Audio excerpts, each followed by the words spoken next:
In round 5 of the 2025 FIDE Grand Swiss, Abhimanyu Mishra beat Gukesh to become the youngest player to ever beat a reigning world champion. And today I'm going to show you the game and how Mishra managed to outplay Gukesh. The game started after e4, e5, knight f3, knight c6, then bishop c4, going into the Italian opening. And here Gukesh played bishop c5, which is standard.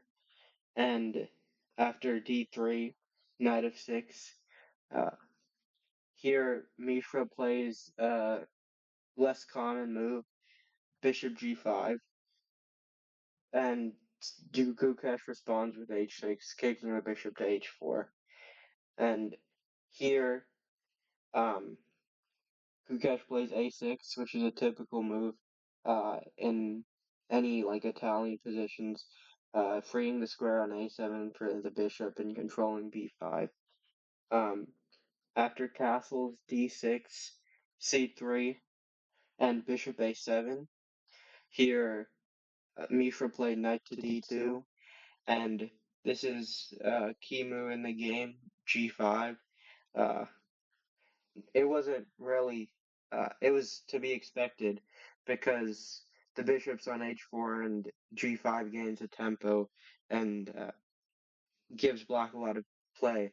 But the move made the game turn towards very sharp territory.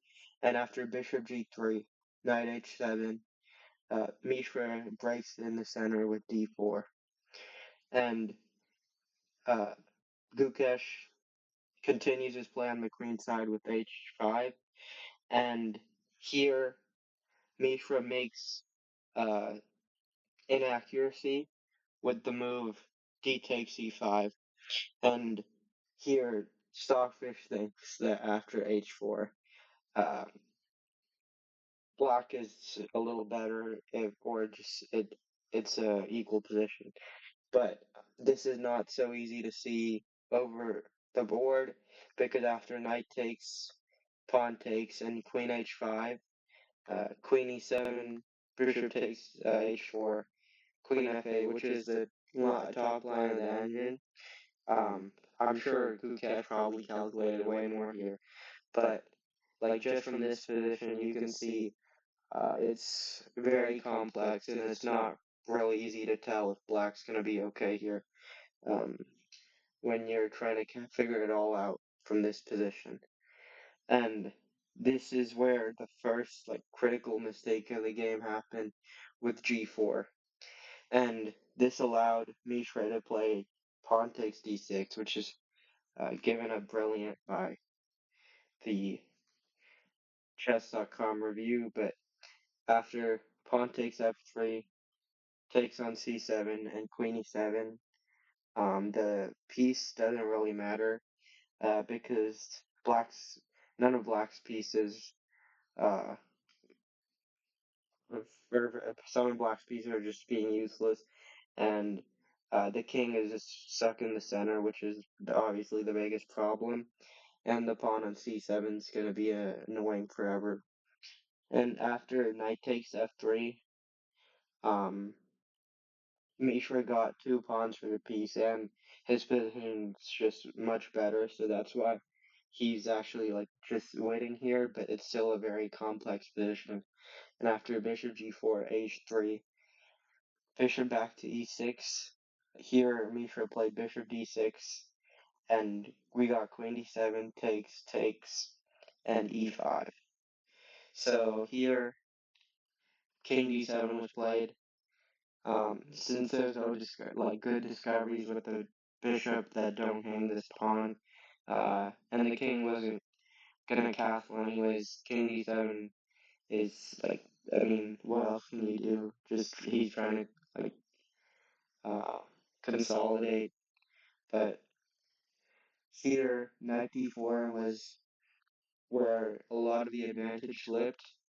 The engine is just saying any other move basically, and white can just slowly improve his position, and black is really struggling here. But after knight d4, this allows bishop takes, pawn takes, and then queen d5, where now uh, white's pawns in the center look good, but black set up a blockade, and after queen takes h5, it may look like, okay, at least white is getting a pawn here, but um, the cost of this pawn is that here what black can play knight f6, and if we look at this position a few moves ago, it's just this knight is having a really tough time, um, like move getting out from h7, and like even if it goes to f8, it's not doing anything, and g5 and f6 are covered. But here after queen h5, it lets the knight get active really quickly because of the pin, and after queen f5, queen e6 takes. Here, white still doesn't want to take the knight on f6 because that would allow uh, king takes d6, and here black is probably doing better in the game. We're after f4, knight d5, like, okay, white is up. Um, White has a lot of pawns for the piece, and he's even like up uh, a few points of material, but it's not really clear how these pawns are going to advance because these pawns are weak and they're completely blockaded. So that's why this position is still equal. And after f5 takes, rook takes, knight takes, rook check, king e6, rook to f1, rook g8, g4, and we're just they continue this ending, but here uh, is where some critical moments happen.